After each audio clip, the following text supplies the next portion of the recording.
I'm just going to shuffle the deck and we will do a mini pick a card where I read directly from the guidebook.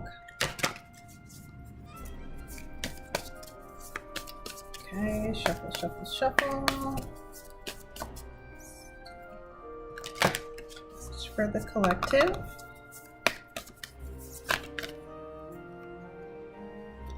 Okay.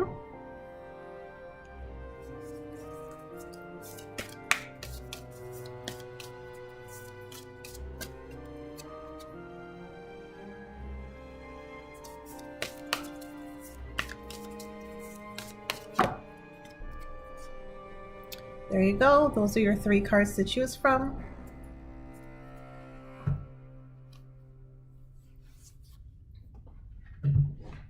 Also, I didn't show you the guidebook. This is what the guidebook looks like. This is the back.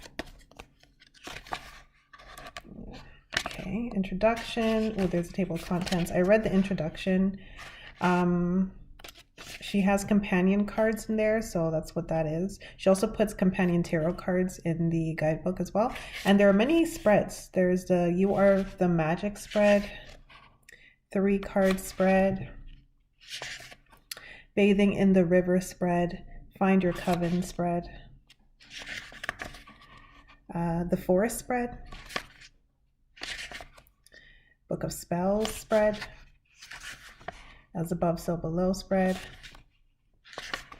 And that's it. And then we get into the cards. So choose your card for your message. If you need some more time, pause the video.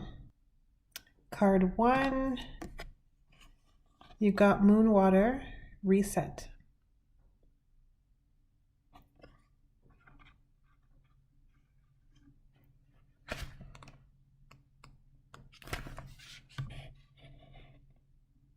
So your keywords are clearing, reset, renew, start from the beginning, reflection, and the tarot companion card is the 4 of Swords. Makes sense? Moon water is made by placing a jar or jug of water where it will capture the moon's rays overnight and be charged by the moon's energy. Crystals or herbs can be added to the water. It can be used in sprays, added to a bath, or used in rituals and spells to infuse your workings with moon energy. The most popular phase for making moon water is the full moon because of its clearing and renewing properties. The full moon brings about clarity and illumination and marks the beginning of the waning phases of the moon, during which you are encouraged to reflect and find more rest and nourishment. The glow of moon water has come into your reading to encourage you to take time to reset and perhaps to start again once your soul is refreshed. You are entering a period of pause and repose. Now is not a good time to start anything new. Instead, focus on self-care and conserving your energy.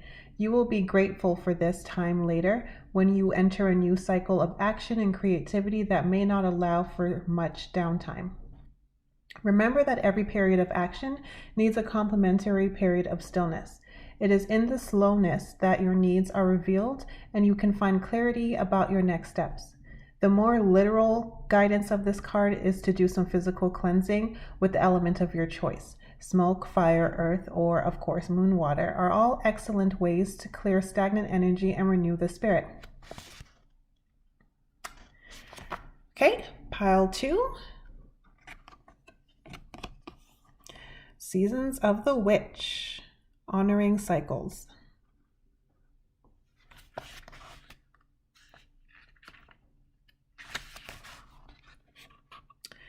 Okay, your keywords are honoring cycles, letting go of control, embracing the season you're in, repeating cycles. And the tarot companion is the wheel. Makes sense. Life is full of ups and downs, twists and turns. The earth uses the seasons to beautifully illustrate the cycles we all face in life. The seasons also remind us that everything has its challenges, no matter how beautiful it is or how much joy it brings. Equally, even the roughest time offers lessons, even if subtle or small. Spring bursts with color and beauty, but also comes with its fair share of wind and stormy days. Summer provides a bounty of fresh fruits and vegetables, but may be hot and often very dry or humid. Fall is cooler and rich with jewel-toned leaves, but eventually those leaves fall. And winter brings about cozy days, but wintry weather can be challenging, even dangerous. Everyone faces obstacles. Even the most cosmically connected person has trials. This card guides you to learn to embrace the cycle you're in without trying to change anything. You are here for a reason. Ask yourself, how can I release control of what's detrimental in my situation? What positive elements within my control can I focus on instead? If you keep finding yourself in negative situations, pulling this card is a clear sign that you are failing to learn the lessons from this phase of your life. You will continue to stay here as long as is needed for you to understand and grow. Continuing to date the same negative type, failing to speak up for yourself and letting others disregard your boundaries, facing financial ruin immediately after a period of wealth, or finding your best intentions are always misunderstood are all signs of stagnation. Similarly, if your circumstances are favorable now, reflect upon the choices that have brought you to this point. How can you strengthen in these areas to ensure more happy cycles in the future? Are there any ways you may be blocking yourself from experiencing more consistent joy? And pile 3. Ooh, this card is so beautiful. You got Witch's Brew, seek alternative solutions. I love this card, it's so pretty. Okay.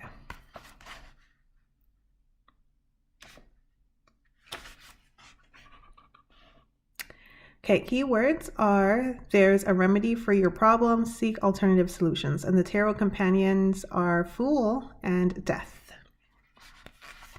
It's not uncommon for someone to seek out alternative healing in mainstream methods if mainstream methods fail. They might turn to herbalism, folk healing, witchcraft, or similar if desperate for an answer or solution to a chronic problem. This card represents that moment when it may be time to seek out unusual methods or to get out of your comfort zone. What you have or what you've been doing isn't working, so it's time to broaden your understanding of what is right, good, or valuable. If your reading is about love, you may need to consider dating someone who is not your usual type. If you are inquiring about career and business, it could be time to try learning skills that until now seemed like something you could skip past.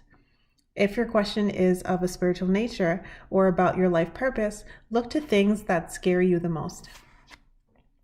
Is the fear rooted in genuine caution, or are you just afraid to step out of your safety zone? Additionally, this card is your confirmation that there is a solution to your problem, even if you can't see it right now. Consider reaching out to someone you wouldn't normally seek out for advice. They may have an interesting perspective that could end up being exactly what you need.